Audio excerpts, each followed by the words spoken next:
Bienvenue dans ce nouveau module. Comme je vous l'ai montré juste avant, ce module c'est l'équilibre dynamique. Cet équilibre dynamique, il va être important pour générer de la puissance, de la stabilité à l'impact et au finish.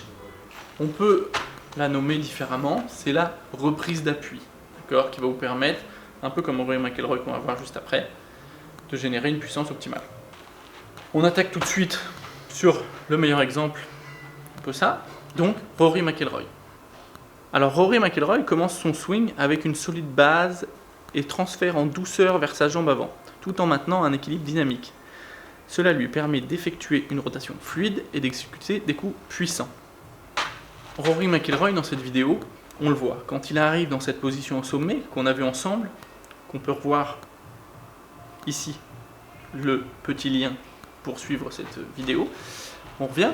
Donc, quand il arrive à cette position au sommet, comme on l'a vu aussi dans le timing, la première chose, c'est le transfert de poids. Cette reprise de poids va faire que son sternum ici va se décaler et va se mettre au-dessus de son pied gauche. À partir de là, il va être bien stable pour dérouler le reste du timing. Quand il arrive son sternum à gauche, ce qui fait que sa balle, avec son club, il va la taper de haut en bas pour avoir un impact optimal. D'accord ? En plus de ça, cet équilibre dynamique, ce transfert de poids, cette reprise d'appui, elle va générer de la masse dans son swing. D'accord ? Et le principe fondamental de l'énergie, c'est la moitié de la masse fois la vitesse au carré. Donc si on rajoute la masse dedans, évidemment vous ne rajoutez pas 80 kg dans votre balle, mais vous en rajoutez un petit peu, ce qui va augmenter votre vitesse et votre puissance. On peut aussi noter que quand vous allez ici sur votre pied gauche, ce qui vous reste à faire, c'est de tourner, d'accord ? Le déroulement du tronc, des épaules et des bras, d'accord ? C'est aussi important ça, d'accord ? De bien tout de suite se mettre sur le pied gauche, à l'image, encore une fois, d'un lanceur, parce que je vous rappelle encore une fois que le golf c'est un jeu de lancer. Tous les lanceurs, quand ils lancent une balle, se mettent vers l'avant, ici, et ensuite le bras se déclenche. Ça va être vraiment une partie importante d'aller sur notre pied gauche pour un droitier. Ça, c'est une partie importante, d'accord ? Donc encore une fois, ce transfert de poids, cette reprise d'appui. Pour les joueurs un petit peu plus, on va dire expérimentés, Rory McIlroy qui utilise la force du sol, la réaction de la force du sol. En anglais, ground force reaction. Ça va être vraiment cette idée que quand vous faites votre appui, ici, faites votre appui, et bien en fait, ensuite vous vous relevez légèrement, ce qui fait que c'est je crois la première ou la deuxième loi de Newton, qui fait que toute force apposée à un objet vous redonne la même force de l'autre côté, d'accord ? Si vous, en fait, le fait de tenir debout, il faut bien comprendre que le sol me pousse mes 80 kg vers le haut. Sinon, je m'enfoncerai dans le sol. Ça vous paraît peut-être bizarre, mais c'est clairement ça, d'accord ? Si je pousse avec ma main de 10 kg et je mets ma main devant, ma main gauche pousse ma main droite à la même force, d'accord ?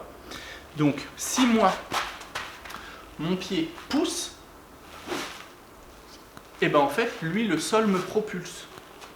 Le sol me renvoie cette force, d'accord ?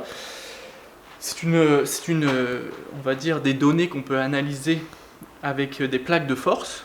Je vous invite à regarder sur internet ce que ça peut être, et c'est vraiment des phénomènes assez intéressants.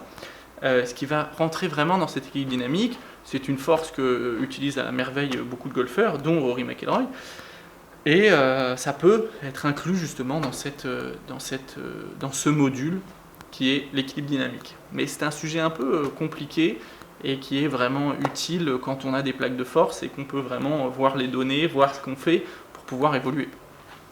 Mais en tout cas voilà, parenthèse fermée, c'était un sujet qui est complémentaire. Encore une fois, un petit exercice pour vous aider. C'est le même exercice que pour le timing, mais là il est vraiment adapté pour l'équilibre dynamique. Ça va être, je le refais, hop, 2 pieds joints, et je décale mon pied. D'accord ? Ça, encore une fois, c'est le transfert du poids, c'est assez important.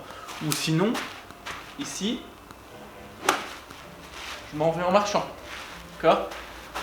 Voilà, en fait, c'est vraiment se projeter vers l'avant. La grosse erreur de beaucoup de swing, c'est de partir en arrière. Si vous partez en arrière, c'est perdu.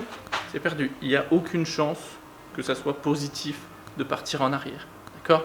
Vous allez taper le sol avant, vous allez toper la balle, vous n'allez pas vous engager dans la balle. Si vous cherchez de la puissance, en tout cas, ça n'a aucun intérêt.